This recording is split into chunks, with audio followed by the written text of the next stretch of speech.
నమస్తే.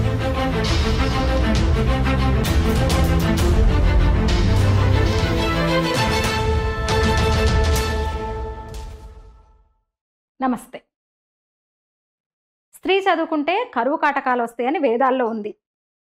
మనధర్మ శాస్త్రంలో స్త్రీని అణగదొక్కారు. వ్యక్తిగత అభిప్రాయాలు కూడా స్త్రీలకు లేవు. ఇప్పుడు కూడా వద్దంటున్నారు, అట్లాగే మాట్లాడుతున్నారు. సతీ సహగమనం ఉండేది ఒకప్పుడు. భర్త చచ్చిపోతే అంత అంటే నిర్దాక్షిణ్యంగా ఏమాత్రం జాలి దయ లేకుండా భార్యను కూడా కాష్టంలో వేసి కాల్చేవాళ్ళు. బాల్య వివాహాలు ఉండేవి. చిన్న పిల్లలకే పెళ్లిళ్ళు చేశారు మన దేశంలో మొన్నటి వరకు కూడా. బ్రహ్మానందం గారు సీనియర్ ఆర్టిస్ట్, సీనియర్ నటులు, హాస్య నటులు. బ్రహ్మానందం గారు అన్న మాటలు ఇవి. ఇంకా మనుస్మృతి గురించి, అంటే మనశాస్త్రం గురించి, వేదం గురించి కూడా చాలా అర్థం లేని మాటలు ఆయన మాట్లాడిన మాటలు మీరు వీడియో గనక చూస్తే, ఏంటండి కరువు కాటకాలేంటి? అది వేదమయమన్నా శకున శాస్త్రం, బల్లి శాస్త్రం లెక్క, ఇంకేదో శాస్త్రం లెక్క. వేదం అది. వేదంలో కరువు కాటకాలేంది? భూకంపాలు వస్తాయి, కరువు వస్తుంది, కాటకం వస్తుంది. ఎక్కడ చూసిండ్రు మీరు? చదివారా వేదం అసలు? వేదంలో ప్రతిదీ అక్షర ప్రమాణం. ఏంది చెత్తవాగుడు? వేదంలో వ్యవసాయం ఉంది, కళల గురించి ఉంది, వైజ్ఞానికం ఉంటుంది, ఆధ్యాత్మికం ఉంటుంది, ఖగోళ జ్యోతిష్ శాస్త్రానికి సంబంధించిన అంశాలే తప్ప ఈ పిచ్చి మాటలు ఇవేమి ఎక్కడా లేవు. ఆడదానికి చదవద్దు, ఆడదానికి స్వేచ్ఛొద్దు వేదంలో లేదు. వేదంలో లౌకిక విషయాలు లేవు ఇలాంటివి. అవన్నీ ధర్మశాస్త్రాలు మాట్లాడతాయి. మనిషి ఎట్లా ఉండాలి, పిల్లలు ఎట్లుండాలి, కుటుంబ విధానం ఎట్లా ఉండాలి, జీవన విధానానికి సంబంధించి ధర్మశాస్త్రాలు, గృహ్య సూత్రాలు చెప్తాయి. విధులేంటి, ఎవరి డ్యూటీలేంటి, ఎవరైనా తప్పు చేస్తే శిక్షలేంటి, పరిష్కారాలేంటి, ఇవన్నీ ధర్మశాస్త్రాలు చెప్తాయి. వేదాల్లో లేదు. అసలు చదివారా వేద ఉపనిషత్తులు? ఎక్కడ చదివారు మీరు? ఏ వేదంలో, ఏ శాఖలో, ఏ బ్రాహ్మణంలో ఉంది మీరు అన్నమాట? అంత సంస్కృతం వచ్చా మీకు? తెలుగు పండితులు అయ్యుండొచ్చు మీరు. నటుడు కాకముందు మీరు ఒక లెక్చరర్, తెలుగు లెక్చరర్ అని విన్నాము. వచ్చేమో సంస్కృతం, కానీ వేద సంస్కృతం వేరే. అది వచ్చా మీకు? అసలు వేదాలకు, శృతులకు, ఇతిహాసాలకు, పురాణాలకు తేడా అన్న తెలుసా కనీసము? మిమ్మల్ని ఒక్కరినే కాదు, పెద్ద పెద్ద మాటలు మాట్లాడే సెలబ్రిటీలను కూడా అడుగుతున్నా నేను. ఉపపురాణాలు ఎన్ని ఉన్నాయి? షడాంగాలేంటి? ఆ పదాలన్నా వినుంటారా మీరు? కనీసము వినుంటారా? ఎందుకు ఏదేదో మాట్లాడడం మరి? మనుస్మృతి గురించి ఎవడో ఏదో మాట్లాడింది మీరు తీసుకొచ్చి వేదికల మీద మాట్లాడడం తప్ప నిజంగా మీరు చదివారా? ఏముందో కనీసం తెలుసుకునే ప్రయత్నం చేశారా? ప్రవచనకారులు ఉన్నారు, మా ప్రవచనకారులు చెప్తారు కదా, విన్నారా కనీసము? కమ్యూనిస్టులు ఎవడో ఏదో ఊకదంపుడు ఉపన్యాసాలు ఇస్తే విని ఆ ముక్క ఈ ముక్క తీసుకొచ్చి ఆ పనికట్టు పదాలు, పిచ్చి మాటలన్నీ వేదికల మీదకెక్కి మీరు మా మీద రుద్దుతారా? హిందూ సమాజం మారింది, మునుపట్ల లేదు. ఎవరేది పడితే అది మాట్లాడడానికి, వింటూ కూర్చోడానికి సిద్ధంగా లేదు. కాకపోతే మీలాంటి వాళ్ళంటే కొంచెం గౌరవం కాబట్టి చూస్తూ కొంచెం వదిలేస్తుండొచ్చు అప్పుడప్పుడు. ఉందా నిజంగానే? మనశాస్త్రం అమల్లో ఉందా ఇప్పుడు? మను చెప్పినట్టు జరుగుతుందా ఇప్పుడు? మీ ఇంట్లో జరుగుతుందా? స్మార్ట్ ఫోన్లు వచ్చినాయి, కంప్యూటర్లు వచ్చినాయి, ఏఐ యుగం అంతా ఇప్పుడు. ఆ రుగ్మతల్ని నిజంగానే మన ధర్మశాస్త్రంలో ఉన్నాయి. మంచి ఉంటాయి, చెడు ఉంటాయి. అది ఆ కాలమాన పరిస్థితులకు అనుగుణంగా చెప్పిందే మనువు. వాళ్ళ ఆ రోజులను బట్టి రాసుకున్నారు. నస్త్రీ స్వాతంత్ర్య రహస్య అన్న మనువే ఎత్ర నార్యంతు పూజ్యంతే రమంతే తత్ర దేవత అన్నాడు. ఎందుకన్నాడు? ఆ రోజుల్లో మహిళను గొప్పగా చూశారు కనుకే స్త్రీని ఇవన్నీ అనాల్సి వచ్చింది. ఇంకా అన్నారు, అవును, వివాహానికి ముందు తండ్రి, పెళ్ళైన తర్వాత భర్త, వృద్ధాప్యంలో చరమాంకంలో కొడుకుల ఆధీనంలో ఉంటుంది స్త్రీ అన్నాడు. అప్పుడు ఆ పరిస్థితులు ఉండే. ఇప్పుడు అది లేదు కదా. అది ఎవరు ఫాలో అవ్వట్లేదు కదా మనశాస్త్రం. మీరు ఫాలో అవుతున్నారా? మీ ఇంట్లో వాళ్ళు ఫాలో అవుతున్నారా? మీరు అట్లాగే వ్యవహరిస్తున్నారా మీ ఇంట్లో మను రాసినట్టు? మరి ఎందుకు మీరు ఇప్పుడు ప్రస్తావించాల్సి వస్తుంది? ఇప్పుడో జరిగిన విషయాలను మీరు ఇప్పుడు తీసుకొచ్చి ఎందుకు మాట్లాడుతున్నారు? అంటే 4 చప్పట్లకు ఆశించేనా అంత దిగజారి మాట్లాడాలా? 4 చప్పట్ల కోసం? అంటే మీరు సినిమా వాళ్ళం కాబట్టి, మేము సెలబ్రిటీలం కాబట్టి ఏది చెప్పినా వింటారు, వినాలనా? నిజంగానే విందామనే పిక్చర్లు రెడీ అయిపోయినారు కాబట్టి కదా మీకు అంత అలుసు. ఏది పడితే అది మాట్లాడితే సరిపోద్దాం మీలాంటి వాళ్ళు? అంటే సినీ గ్లామర్ని అడ్డు పెట్టుకొని దబాయించడమా? ఇంకా ఏం మాట్లాడారు మీరు ఆ వేదిక మీద 3 రోజుల క్రితం, 3-4 రోజుల క్రితం? మాటలేనా అవేమన్నా? అసలు ఏం అధికారం ఉంది మీకు కానీ, సినిమా వల్ల కానీ, ఇంకెవరికో కానీ? వేదం మీద ఏం అధికారం ఉందని కోట్ చేస్తున్నారు? ఏది పడితే అది దాంట్లో లేనిది ఎక్కడుంది? ఏ మంత్రంలో ఉంది మీరన్న ఆ మాట? స్త్రీ చదివితే కరువు కాటకాలు వస్తాయి అనే మాట ఎక్కడ ఉంది? చదవండి. అది కూడా కోట్ చేయండి. ఆ మంత్రాన్ని కూడా కోట్ చేయండి. వేదాల్లోనే ఉంది కదా స్త్రీని గౌరవించమని. అసలు తెలియని విషయాల్లో ఎందుకు మీరు వేలు పెడుతున్నారు? అడగండి, చాగంటి వారు ఉంటారు, సామవేదం గారు ఉన్నారు. అలాంటి వాళ్ళని అడిగితే చెప్తారు కదా. మీకు ఏమైనా డౌట్స్ ఉంటే ఏమన్నా కావాలంటే, మీరు మొక్కే చిన్నజీయర్ స్వామి ఉన్నారు, ఆయన్ని అడిగినా చెప్తారు కదా. సినిమాల్లో మీ వేషాలంటే ఏదో అనుకున్నాము, స్వామి నదికి పోలేదా అని ఒక సీన్ తీసుకొని మీరు నాటకాలు ఇస్తే, సరే డైరెక్టర్ రాసిచ్చాడు, ఏదో రైటర్ చెప్పారు, వాళ్ళ వృత్తి అని అనుకున్నాము. బయట కూడా ఈ వేదికల మీద ఈ పిచ్చి మాటలు ఏంటి అసలు? సినిమా వాళ్ళు అయినంత మాత్రాన ఏది పడితే అది మాట్లాడితే ఊరుకోవాలా మేము? ఎవరి పని వాళ్ళు చేయాలి కదా. మీ పనేంది? పోనీ మాట్లాడే వాక్ స్వాతంత్రం ఉంది, తెలుసుకోకుండా ఏది పడితే అది ఎట్లా మాట్లాడతారు మీరు? గాడిద పని గాడిద, గుర్రం పని గుర్రం చేస్తేనే బాగుంటుంది. రివ్యూలు రాస్తే పిచ్చి పిచ్చి మాటలు రాస్తారని విమర్శిస్తారు కదా మీరు. సినిమాకి కొంచెం నెగిటివ్ రివ్యూలు రాస్తేనే అందరూ ఏకమైపోతారు కదా. ఏదైనా విమర్శలు వస్తే ఊరుకోవట్లేదు కదా. మరి వేరే రంగాలకు సంబంధించి మా పండితోత్తములు, మా మఠాధిపతులు, మా ప్రవచనకారులు మాట్లాడేది మీరు ఎట్లా మాట్లాడతారు? ఎందుకు మధ్యలో వేలు పెడుతున్నారు? లేనివి ఉన్నట్టు ఎట్లా చూపిస్తున్నారు? మీరు ప్రచారం ఎట్లా చేస్తున్నారు? మా వేదాల గురించి ఏం మేధస్సు ఉంది మీకని శుద్ధులు చెప్తున్నారు మీరు వేదికలెక్కి. వేదాల గురించి ఏంది అసలు మీ న్యూ సెన్స్ ఏంది? వేదాల గురించో, మనుస్మృతి గురించో, పురాణాల గురించో, ఇతిహాసాల గురించో మాట్లాడడానికి మా వేద పండితులు ఉన్నారు, మా చరిత్రకారులు ఉన్నారు. చరిత్రను అకాడమిక్గా చదువుకున్న వాళ్ళు కావాలి మాకు ఇవన్నీ మాట్లాడడానికి. చరిత్ర చదివిన టాలెంట్ లేదు మీకు, వేదాలు చదివిన ముఖాలు కాదు. కానీ హిందూ ధర్మం అంటే అలసు, మా మతం గురించి మాత్రమే మాట్లాడతారు. ఇక్కడ లేని సెక్యులరిజం మీకు ఈ విషయంలో మాత్రం. ఎందుకంటే మీకు గడవదు. మీరున్న రంగంలో మీరు నిజాలు వేరే మతం గురించి మాట్లాడితే మీరు అసలు అంత దమ్ము ధైర్యం కూడా మీకు ఉండదు. ఎందుకని హిందూ ధర్మం అంటే లోకు అయిపోయింది. ఏది పడితే అది మాట్లాడవచ్చు. వేదాల గురించో, ఇంకా ఇతిహాసాల గురించో, పురాణాల గురించో. మీరెవరు మాట్లాడడానికి? మాకు కాషాయం కట్టిన పీఠాధిపతులు ఉన్నారు, జ్యోతిష్యం చదివిన వాళ్ళు ఉన్నారు, మా పురాణాలు చదివిన వాళ్ళు ఉన్నారు. వాళ్ళు చెప్తారు. ఇవేవి మీకు తెలీదు, అరకొర జ్ఞానం మీది. అక్కడో ముక్క ఇక్కడో ముక్క ఎవడెవడో చదివితే విని ఇక నాకు ఫాలో అవుతున్నారు కదా, మీరు ఫాలో అయిపోయి నా ఫాలోవర్స్ ఉన్నారు కదా అని మైక్ పట్టుకొని ఏది పడితే అది మాట్లాడడం, వాగడం, పైత్యం ఎక్కువైపోయింది. కేవలం బ్రహ్మానందమే కాదు, చాలామంది సెలబ్రిటీస్ అయితే మీ దగ్గరే పెట్టుకోండి. మా ధర్మం జోరికి, మా వేదాలను వక్రీకరించే ప్రయత్నం చేస్తే మాత్రం బాగుండదు.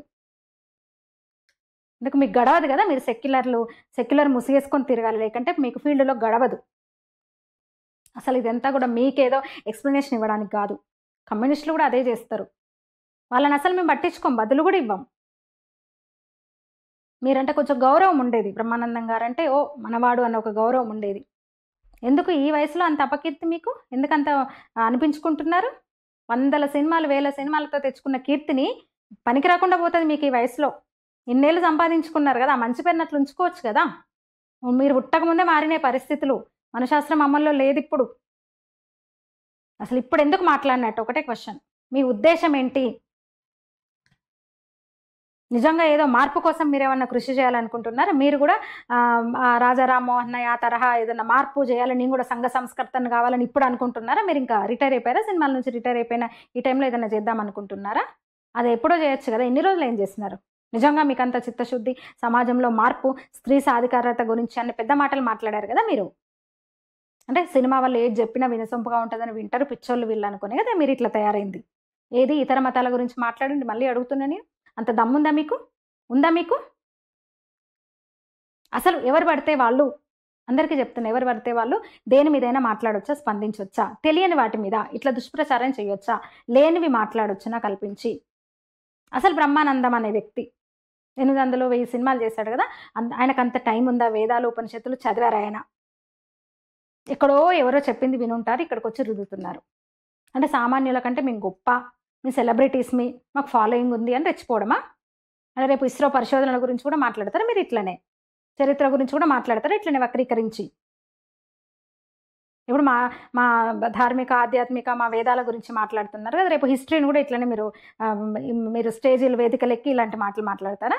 ఏమన్నా అంటే హర్ట్ అవుతారు, మళ్ళీ అభిమానులు వచ్చి ట్రోల్ చేస్తారు. అసలు ఈ పిచ్చి ఏందో మనకు అర్థం కాదు. ఈ సినిమా వాళ్ళంటే అంత పిచ్చి.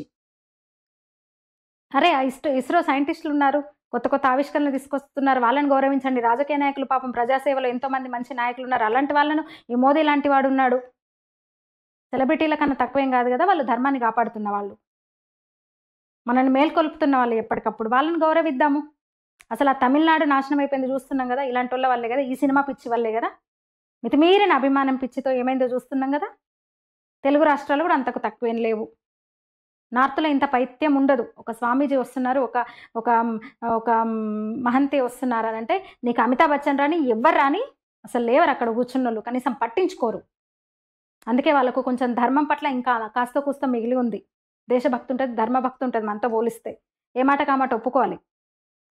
ఒక ఆవిడేమో వచ్చి రామలక్ష్మణ్ ఫిక్షన్ క్యారెక్టర్స్ అంట. మళ్ళీ ఏదో సారీ చెప్పినట్టుంది. ఆ ఇంగ్లీష్ మీడియం చదువులు చదివి జానీ జానీ ఎస్ పప్పాలు చదివి ఇట్లా తయారవుతున్నారు. అంటే ఎక్కడో చోట అభిప్రాయం ఉంటేనే కదా రామ్ లక్ష్మణ్ ఫిక్షన్ ఎవరమ్మా చెప్పింది? రామాయణ మిత్ అని ఎవడమ్మా చెప్పింది? మైథాలజీ అని మా ఇతిహాసాలు అవి. మళ్ళీ వచ్చి సారీ చెప్తుంది ఈమె. మైక్ కనబడగానే మీరు స్టేజ్ ఎక్కి మైక్ పుచ్చుకోగానే మీకు పూనకం వచ్చేస్తుంది ఏంటి? అది కూడా హిందుత్వాన్ని, వేదాలు ఇంత పెద్ద మాటలు మాట్లాడే వల్ల మీరేమన్నా ఏదేదో కూస్తారు వచ్చి. హిందుత్వవాదినని చెప్పుకునే ప్రధానమంత్రి ప్రపంచంలోనే 3వ అతిపెద్ద ఆర్థిక వ్యవస్థను ఈ దేశాన్ని తీర్చిదిద్దుతూ ముందుకెళ్తున్నాడు. ఆర్థికంగా నడుపుతోంది కూడా నిర్మలా సీతారామన్ ఒక స్త్రీ ఉద్ధరణను మనం చూస్తున్నాము. సరే ఇంకా రావాలి, ఇంకా పురోగతి కావాలి. అవి మాట్లాడుకుందాము. మహిళను అన్ని రంగాల్లో ఎట్లా ఎంకరేజ్ చేయడం, ఎట్లా ప్రోత్సహించడం అది వేరు. ఎప్పుడో అయిపోయిన దాని గురించి మనశాస్త్రం ఇట్లా చెప్పింది. అసలు చదువుకోనియలేదు. ఎందుకు చదువుకోలేదు? మైత్రేయి గారికి చదువుకోలేదా? ఎప్పుడో స్త్రీలను అణచివేశారని ఇప్పుడు అది కూడా అసలు వేదాలకు మనశాస్త్రానికి తేడా తెలియకపోతే ఎట్లా? ధర్మశాస్త్రాలకు వేదాలకు తేడా తెలియకపోతే ఎట్లా? సతీసాగమనం అన్నారు. ఇంకోటి ఋగ్వేదంలో 16 మంది విదుషీమణులు ఉంటారు. గార్గి, మైత్రేయి ఇందాక చెప్పాను కదా. యాజ్ఞవల్క్యున్నే ప్రశ్నించింది గార్గి. జైన తీర్థంకరులు 27 మందిలో ఒక తీర్థంకరి స్త్రీ. ఎక్కడా వేదం వద్దని, చదవద్దని చెప్పలేదు. శూద్రులు వేదం చదవద్దు ఇలాంటివన్నీ రాసినాయి. తర్వాత వచ్చిన శాస్త్రాలు అవన్నీ కూడా ప్రక్షిప్తాలు. వేదంలో లేనివి కూడా కల్పించి రాశారు. ఆ తర్వాత కాలంలో వచ్చిన వాటిలలో ప్రక్షిప్తాలు ఉన్నాయి. కానీ వేదకాలంలో ఎప్పుడు స్వేచ్ఛ ఉంది. చదవొద్దనే కట్టుదిట్టాలు లేవు. భర్త హోమ సంబంధమైన విషయాలను కూడా భార్యకు నేర్పించాలని ఉంది వేదంలో. ఒక నిత్యాగ్నిహోత్రి తన ఇంట్లో హోమం చేసే విధానాలు, ఆ మంత్రాలు, వేద సంబంధమైన హోమ సంబంధమైన విషయాలు భార్యకు చెప్పాలి. ఒక గృహస్థు అని వేదంలో ఉంటుంది. అగ్నిహోత్రానికి సంబంధించి అన్నీ చెప్పాలి భార్యకి అని. నిత్యాగ్నిహోత్రం అంటే నిత్యం ఆ ఇంట్లో హోమం జరగాలంటే, ఆ ఇంటి పెద్ద ఏదైనా పని మీద వెనకటికైతే రాజస్థానము అటు ఇటు వెళ్తే ఆ ఇంట్లో భార్య హోమం చేసేది. అంత ప్రాధాన్యం ఉంది, సమానత్వం ఉంది వేదకాలంలో. కానీ ఆ తర్వాత భర్త చనిపోతే అంటే ఒక వ్యక్తి చనిపోతే, ఎవడన్నా చనిపోతే కొడుకే కొరువు పెట్టాలని అప్పుడు ఏం లేదు. మధ్యలో వచ్చింది పున్నామ నరకం నుంచి తప్పియడానికి కొడుకు ఉండాలని. కానీ వేదాల్లో లేదు ఎక్కడ, శాస్త్రాల్లో లేదు ఎక్కడ. కూతురు కూడా పెట్టొచ్చని అప్పుడే ఉంది. ఇప్పుడు వచ్చిన సంస్కరణ ఏమంటారు, సంస్కరణ కాదు అది. 27 రకాలుగా ఉంది. అష్టవర్షాత్ భవేత్ కన్య అన్నది కూడా వేదాల్లో లేదు ఎక్కడ, మధ్యలో వచ్చింది అది. ఎందుకంటే ఆ తర్వాత వచ్చిన విధర్మీలు, ఈ దండయాత్రికులు, నికృష్టులు వచ్చి మన అమ్మాయిలను, చిన్నపిల్లల్ని ఎత్తుకొని పోతుంటే, కన్యలను ఎత్తుకొని పోతుంటే 8 ఏళ్లకే పెళ్లి చేసి అమ్మాయిలను కాపాడుకున్నారు. అప్పుడు వచ్చినది ఇది అష్టవర్షాత్ భవేత్ కన్య అని. వేదాల్లో లేదెక్కడ. సీత, ద్రౌపది లాంటి వాళ్ళకి పురాణాల్లో కూడా చిన్న పిల్లలకు ఎప్పుడు బాల్య వివాహాలు ఎప్పుడు జరగలేదు. సతీ సహగమనం గురించి కూడా మాట్లాడిండ్రు ఆయన. ఎక్కడా లేదు పురాణాల్లో. మహాభారతంలో ఒక మాద్రి మాత్రమే సతీ సహగమనం చేసింది. ఆమె కూడా తన వల్ల తన భర్త పాండురాజు చనిపోయాడని ఆ బాధతో పిల్లలను కుంతికి అప్పగించి ఆమె చితి మీదకి వెళ్ళిపోయింది తప్ప, నీకు మహాభారతంలో ఎవ్వరు, ద్రోణాచార్యుడు కానీ, అభిమన్యు అందరూ కురుక్షేత్రంలో చనిపోయిన వాళ్ళే కదా. చాలామంది మగవాళ్ళే కదా. కౌరవులందరూ చనిపోతారు కదా. ఎవరు వాళ్ళ భార్యలు సతీ సహగమనం చేయలేదు కదా. పరీక్షిత్తును కానీ వంశాన్ని నిలబెట్టింది అభిమన్యుడు చనిపోయిన తర్వాత. ఎక్కడుంది సతీ సహగమనం? కొన్ని క్షత్రియ కులాల్లో, అది కూడా ఎక్కడో వెస్ట్ బెంగాల్లో అక్కడ ఉంది కాబట్టే సతికి వ్యతిరేక ఉద్యమం అక్కడొచ్చింది. అది కూడా కొన్ని క్షత్రియ వర్గాల్లో. బ్రాహ్మణ, వైశ్య ఇతర కులాల్లో సతీ సహగమనం లేదు. పురాణాల్లో, ఇతిహాసాల్లో కూడా ఎక్కడా లేదు. బ్రిటిష్ వాళ్ళు వచ్చింది ఈస్ట్ ఇండియా కంపెనీ కోల్కతాలో కదా. అక్కడ 1-2 ఇన్సిడెంట్స్ని పట్టుకొని వాడు అదే ప్రచారం చేశాడు. భారతదేశంలో దురాచారాలు ఉన్నాయి, సతి అనే దురాచారం ఉంది, మేమే దాన్ని తొలగించినాం, ఇలాంటి సంఘ సంస్కరణలు పట్టుకొని ఒకరిద్దరిని వాళ్ళకు అనుకూలమైన వాళ్ళ ఏజెంట్లను పెట్టుకొని చేసిన ప్రచారం కదా ఇదంతా. ఆ రాతలే ఇప్పటికీ చదువుతూ వస్తున్నాం కదా మనం సోషల్ స్టడీస్లో. ఇంకా పిల్లలకు అవే నేర్పిస్తున్నాం కదా. ఏందా ప్రచారం? అది సతీ సహగమనం గురించి మీరు మాట్లాడడం ఏంది? నిజంగా సతీ సహగమనం ఉందా దేశంలో? మొన్నే కదా స్వాతంత్ర సంగ్రామంలోనే కదా. ఏది మీ ముత్తమ్మమ్మలు, నాయనమ్మలు, అమ్మమ్మలు ఎవరైనా ఉంటారు అడగండి. మీ అమ్మనో మీ నానమ్మ ఎవరైనా సతీ అయ్యారా అని అడగండి. అస్సలు ఉండదు, ఎక్కడ జరగలేదు. కొన్ని క్షత్రియ కుటుంబాల్లో మాత్రమే జరిగింది. మళ్ళా వీళ్ళే సతీ సహగమనం దురాచారమేనంట. అంటే బాల్య వివాహాల వల్ల వితంతువులైపోయిన వాళ్ళకి పునర్వివాహాలు జేయడానికి పెద్ద పోరాటాలు జేశారు. వితంతు పునర్వివాహాల పోరాటం జరిగింది. సంస్కర్తలే జేశారు. అలాగే సతీ దురాచారం మీద. అట్లెట్లా సాధ్యము? భర్త చనిపోతే ఆ భార్యను చితి మీద కాల్చేస్తే మళ్ళీ వితంతువులు ఎట్లుంటారు? ఉండరు గదా! వితంతు పునర్వివాహం మాటెక్కడిది మరి? దానికోసం ఇంకా పెద్ద పోరాటాలు జరిగినాయి గదా! కొంచెమన్నా మనకి ఇంగితం లేకపోతే ఎట్లా? వాడెవడో రాసిందని, వాడెవడో చేసిన ప్రచారాన్ని, లేని అనాచారాల్ని ఇక్కడున్నాయని చెప్పి బ్రిటిషోడు, తెల్లోడు వాళ్ళేదో ఇది చేస్తే వాడిని ఏజెంట్లు గూడా నిన్న మొన్నటి వరకు చేసిన ప్రచారాన్ని ఇప్పటికీ మనం నమ్మితే ఎట్లా? అందులో బ్రహ్మానందం గారు, ఆయనంటే చాలా గౌరవం ఉంది చాలా మందికి. ఒక నటుడిగా గాక కాస్త సభ్యత సంస్కారంతో ఉంటాడని. భరణి గారన్న మాకెంతో అభిమానం. ఒక విద్వత్ కలిగిన వాడు, సాహిత్యం చదువుకున్నోడు అనుకుంటాం. లెక్చరర్‌గా పనిచేసి సినిమాల్లోకొచ్చిన వాడిగా తెలుసు మాకు ఆ గౌరవం ఉంది. ఒక హాస్య నటుడిగా మాత్రమే బ్రహ్మానందాన్ని ఎవరు చూడరు. బ్రహ్మానందం గారు, మీ మీద ఉన్న గౌరవం పోగొట్టుకోకండి. చిన్నదాన్నైనా తప్పడం లేదు ఈ మాటలు అనడానికి నాకు. మీకు ఎక్స్‌ప్లనేషన్ ఇవ్వడానికి కాదు, ఇంకా చాలా ఇవ్వగలను నేను. కమ్యూనిస్టులు వాడెవడో మాట్లాడే మాట మీరు ఎట్లా మాట్లాడతారు? వాళ్ళ మాటలు ఎవరు పట్టించుకోరు. వాళ్ళ వాళ్ళ సిద్ధాంతము, వాళ్ళ బతుకు, వాళ్ళ నైజం అది గాబట్టి. కానీ మీలాంటి వాళ్ళు గూడా ఈ మాటలు మాట్లాడితే జీర్ణించుకోలేకపోతున్నారు. వేదాల్లో స్త్రీలను గౌరవించలేదని మీరన్న మాట చాలా ఇబ్బందిగా ఉందసలు. దయచేసి ఇంకెప్పుడు ఇట్లా మాట్లాడొద్దు బ్రహ్మానందం గారు. మీరంటే నిజంగా మాకు చాలా గౌరవం. చాలా బాధేసింది మీ ఆ మాటలు. Thank you. నా వీడియోలు గనక నచ్చితే లైక్ చేయండి, షేర్ చేయండి. నా ఛానల్‌ని సబ్స్క్రైబ్ చేసుకోండి. ధన్యవాదాలు.